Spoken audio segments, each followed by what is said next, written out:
Hey, Sojourn Students, Midtown. It's Brad here, and I hope you all are doing well in your houses and homes and enjoying some time being out of school and not having to worry about that.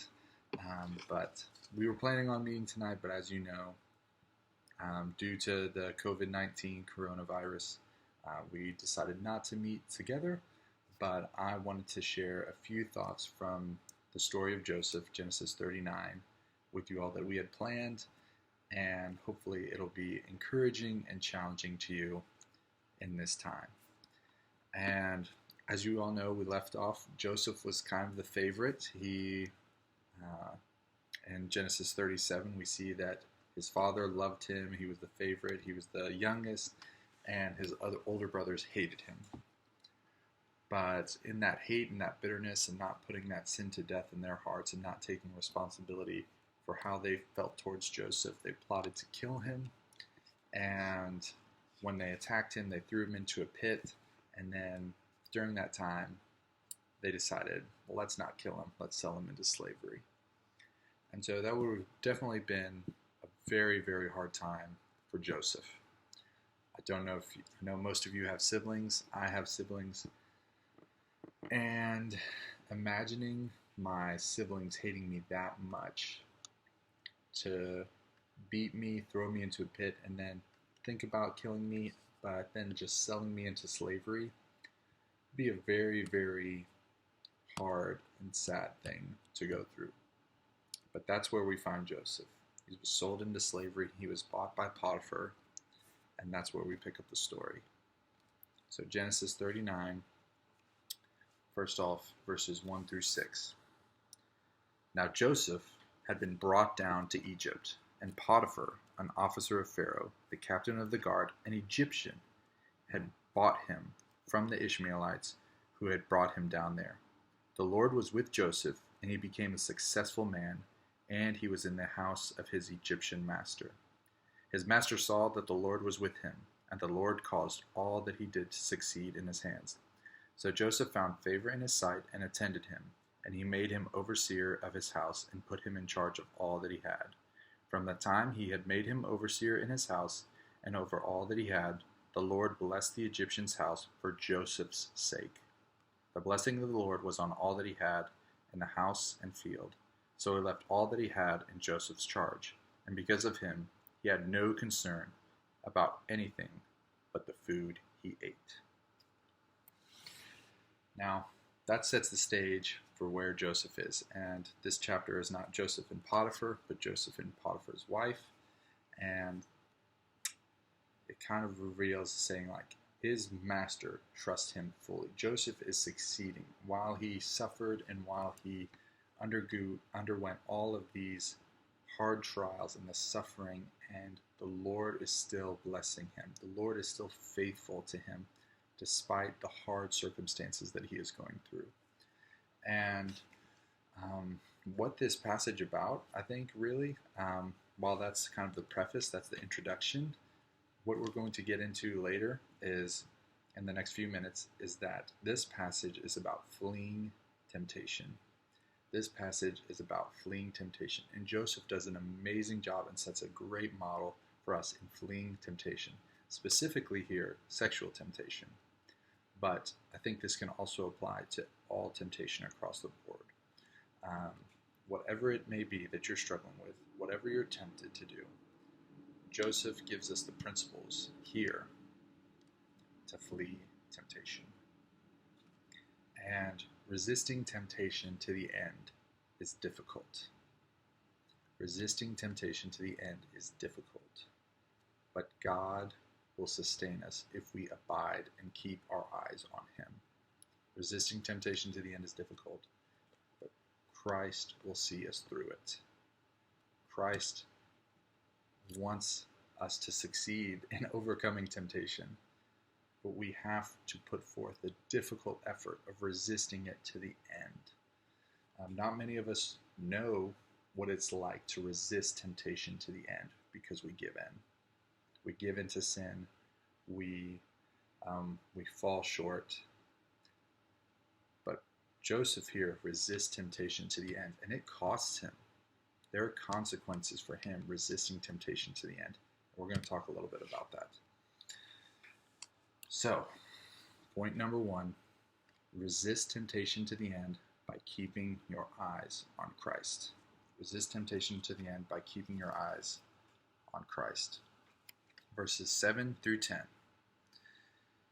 And after that time, his master's wife cast her eyes on Joseph and said, "Lie with me." But he refused, and he said to his master's wife, "Behold, because of me my master has no concern about anything in the house, and he has put everything that he has in my charge. He is not greater in this house than I am, nor has he kept back anything from me except you, because you are his wife. How then can I do this great wickedness and sin against God?" And as she spoke to Joseph day after day, he would not listen to her, to lie beside her, or to be with her. So, Joseph is in a foreign land, and we can surmise from his upbringing and from how he was raised that he knows the commands that God has about not sleeping with anyone other than your wife, not committing sexual immorality, not committing adultery. We know that he knows those things, but Joseph is in a foreign land. He was sold into slavery. He's not a free man. He's in charge of the household, but he's still a slave. And Joseph does not use his trauma, hurt, his discomfort, or any of those things that he was wronged and sinned against as an excuse to pursue sin, as an excuse to indulge in sin. He says, "I cannot do this great wickedness and sin against God." And as he spoke to Joseph day after day, he would not listen to her or to be with her. Joseph keeps his eyes on Christ. He knows that if he does this, he'll be sinning against God. And so often do we have that perspective. But it doesn't say how Joseph does this. But I think that we can understand that Joseph, even though he was in Egypt, even though he was in a foreign land where they worshipped pagan gods and pagan idols and had pagan worship, Joseph kept pursuing his relationship with God. He kept doing that. That's the only explanation that makes sense. That's the only way that when we are under stress, when we are being tempted, when we are being pursued by someone that is wanting to cause us to sin, when the devil is on our back, just constantly bringing things to mind, cause us to stumble. How do we persevere in that? How do we resist temptation to the end? I think a great passage is to look to in that is John 15, where Jesus says to his disciples, "Abide in me and I in you. As the branch cannot bear fruit by itself unless it abides in the vine, neither can you unless you abide in me. I am the vine, you are the branches. Whoever abides in me and I in him, he it is that bears much fruit. For apart from me, you can do nothing." Apart from me, you can do nothing. And then flipping over to the end of chapter 16. "In the world you will have trouble, but take heart. I have overcome the world." And what is Jesus saying to his disciples? Apart from me, you can do nothing. Abide in me. And because that is where your life comes from. Our life and our strength to resist temptation, to resist sin, only comes from Christ. And we were able to resist temptation because Christ succeeded over sin and death in his death and resurrection. So that's our first point. Point number 2, resist temptation by fleeing.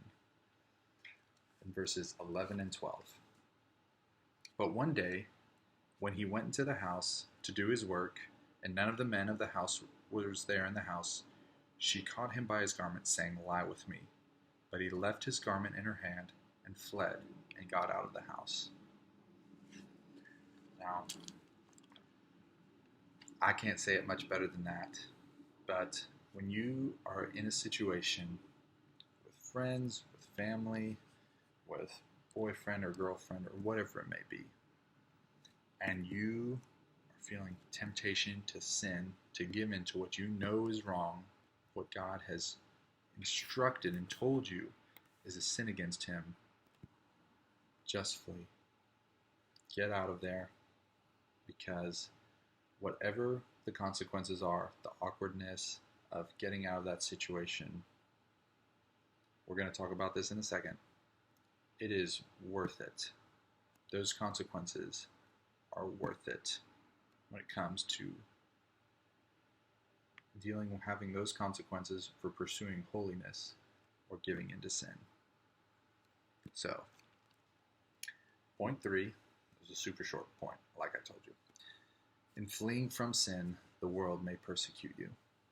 In fleeing from sin, the world may persecute you. Verses 21 through 23.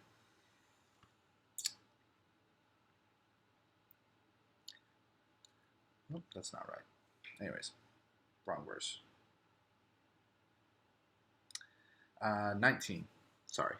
As soon as his master heard the words that his wife spoke to him, "This is the way that your servant treated me," his anger was kindled, and Joseph's master took him and put him in prison in the place where the king's prisoners were confined, and he was there in prison.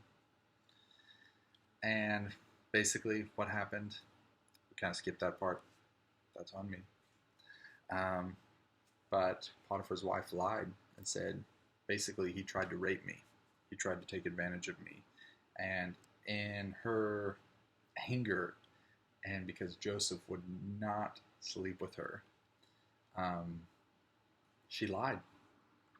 She lied to get revenge of Joseph. She said, and then what does Potiphar do? He says, like, "I've given you in charge of everything, and this is how you repay me." And he threw him in jail. And he threw him in jail. And Joseph did nothing wrong. He did the holy thing. He pursued Christ. But suffering and persecution does not mean that God has abandoned you. Suffering and persecution does not mean that God has abandoned you. Sometimes you will do the right thing, and the world will persecute you. They'll chastise you. They'll criticize you. But Jesus was performing miracles and signs and teaching, and the Pharisees wanted to put him to death. So if Christ, the Son of God, was persecuted, the most perfect and holy being to ever walk on this earth was persecuted, you can expect that you will be persecuted for pursuing holiness and righteousness as well. And we see that even though Joseph was persecuted, God did not abandon him. Look in verse 21. "But the Lord was with Joseph and showed him steadfast love and gave him favor in the sight of the keeper of the prison. And the keeper of the prison put Joseph in charge of all the prisoners who were in prison. Whatever was done there, he was the one who did it. The keeper of the prison paid no attention to anything that was in Joseph's charge, because the Lord was with him. And whatever he did, the Lord made it succeed." So, resist temptation to the end. Resist temptation to the end. Flee from temptation. Flee from sin. Resist temptation by keeping your eyes on Christ. Keep your eyes on God. Abide in him, because apart from him, you can do nothing. And resisting temptation to the end is going to cost you. You're going to have to sacrifice going to parties, going to social gatherings. You're going to have to sacrifice being accepted in certain scenarios, social environments, because they're going to want you to make certain kinds of jokes or do certain kinds of things. And in pursuing holiness in Christ, if you're faithful to do that, The world may judge you and persecute you for it, but that's okay. That is okay. And even the disciples of Christ, they were familiar with persecution. And 1 Peter 4, starting in verse 12, Peter writes this: "Beloved, do not be surprised at the fiery trial when it comes upon you to test you, as though something strange were happening to you. But rejoice insofar as you share Christ's sufferings, that you may also rejoice and be glad when his glory is revealed. If you are insulted for the name of Christ, you are blessed, because the Spirit of glory and of God rests upon you. But let none of you suffer as a murderer or a thief or an evildoer or as a meddler. Yet if anyone suffers as a Christian, let him not be ashamed, but let him glorify God in that name. For it is the time of judgment to begin all the household of God. And if he begins with us, what will become of those who do not obey the gospel of God? If the righteous is scarcely saved, because we're Christians, what will become of the ungodly and sinner? They will be judged. Therefore, let those who suffer according to God's will entrust their souls to a faithful Creator while doing good." How do we pursue doing good? We resist temptation. Resist temptation to the end. Pursue Christ and flee from sin, all sin. For Joseph, it was fleeing sexual immorality. During this time, it may be fleeing from anxiety and fear, and resisting anxiety and fear by trusting in God that he is the one who sustains us. As Pastor Jamal said this morning, we can trust God not to deliver us from suffering, but he will deliver us through it. We are not promised that we are going to not be affected by this. But he also quoted Jim Elliot. He says, "While we are on earth," or so we are immortal until we die. God knows the day that we are going to die. God knows the day we are going to die. But until that time, we are called to be faithful. We are called to pursue holiness, flee from temptation, resist temptation to the end. That is difficult, but it is worth it. It is worth it. So, I hope this is an encouraging message for you all. I'm sorry we can't meet in person, but I'm praying for you all, love you all, and I hope you enjoy some time off of school and don't drive your parents too crazy. All right. Have a good one, guys.